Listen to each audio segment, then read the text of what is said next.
Bismillahirrahmanirrahim.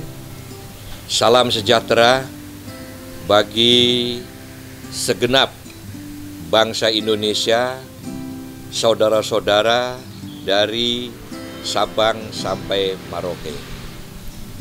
Kembali kali ini bersama saya Sunoto, yang dalam kesempatan ini ingin berbagi mengenai makna syukur.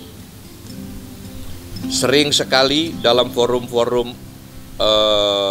apapun, terutama dalam forum-forum tausiah, ini sering dikumandangkan mengenai kata syukur. Sebanyak yang saya ketahui,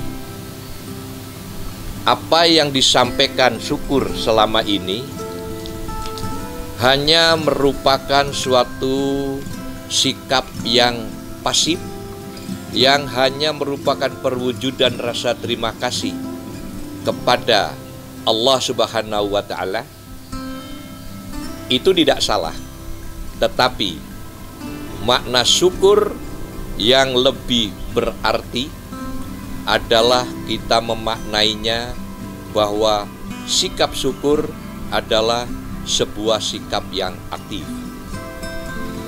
Jadi kata syukur itu, orang yang bersyukur itu adalah orang yang aktif, bukan orang yang pasif, hanya menengadahkan tangan mengucapkan terima kasih kepada Allah. Alhamdulillah, saya telah dikasih rezeki, jabatan, harta, dan lain sebagainya. Saya ulangi, itu tidak salah mengucapkan terima kasih kepada Allah seperti itu, tetapi selain itu ada yang lebih bermakna dalam memaknai syukur, yaitu sebuah sikap yang aktif, yaitu apa? Mengenergize, lagi-lagi mengenergize apa-apa yang ada di sekeliling kita untuk menjadi sebuah manfaat. Nah, orang yang bersyukur inilah ada kaitannya dengan yang kemarin saya sampaikan, yaitu kaum entrepreneur.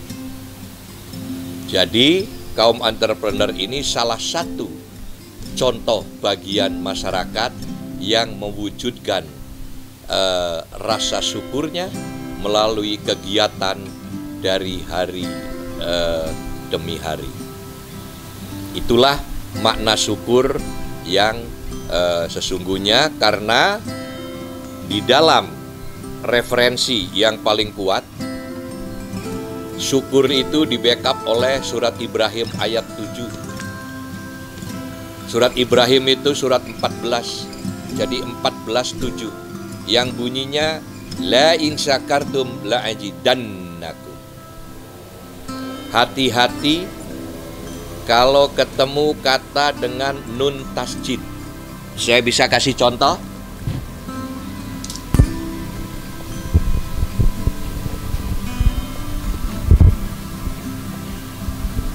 Ketika kita mengatakan la in syakartum la azidannakum, itu di situ ada nun tasjid atau taukid. Kalau kita membaca surat ini, suratnya 14:7 Ibrahim. Kalau kita membaca surat ada nun taukidnya atau nun tasjid, ini hati-hati. Ini artinya jaminan kepastian yang pasti, dan pasti. Karena ada kata pasti, coba kita compare atau kita bandingkan dengan ilmu pasti yang hari-hari kita kenal yang sangat sederhana. Sebagai contoh, jika ada segitiga sama sisi, pasti dan pasti tiga sudutnya sama. Jadi kalau ada segitiga, tiga sudutnya tidak sama, maka pasti dan pasti segitiga ini bukan sama sisi.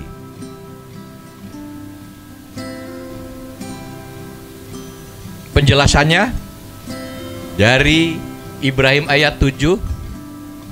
Kalau kita pandai bersyukur, maka pasti dan pasti akan dilimpahkan. Artinya dibuat kaya, berlimpah.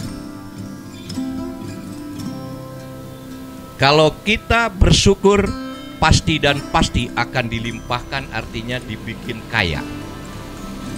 Artinya, kalau kita sekarang belum kaya atau belum berlimpah, pasti dan pasti tandanya belum bersyukur. Itu clear. Saya ulangi ya. Jika ada segitiga sama sisi, pasti dan pasti tiga sudutnya sama. Jadi kalau ada segitiga, tiga sudutnya tidak sama, pasti dan pasti bukan segitiga sama sisi. Nah, dari Ibrahim ayat 7 pun analoginya seperti itu. Kalau kita pandai bersyukur, pasti dan pasti dibuat kaya oleh Allah. Jadi kalau kita sekarang belum kaya atau belum berlimpah, pasti dan pasti tandanya kita belum bersyukur. Hanya tolong bikin catatan yang tegas bahwa yang namanya kaya tidak harus kaya harta.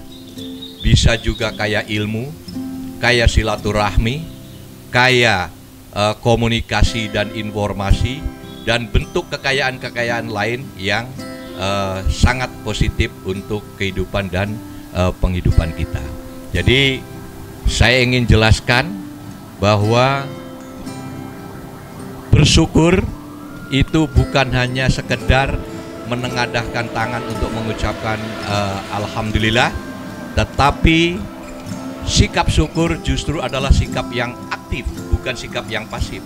Sikap yang aktif menggerakkan, mengenergize apa yang ada di sekeliling kita untuk menjadi sebuah manfaat.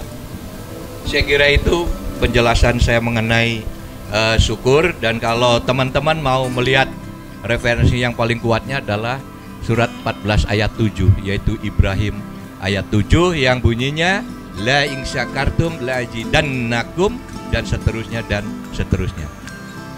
Semoga bermanfaat. Terima kasih.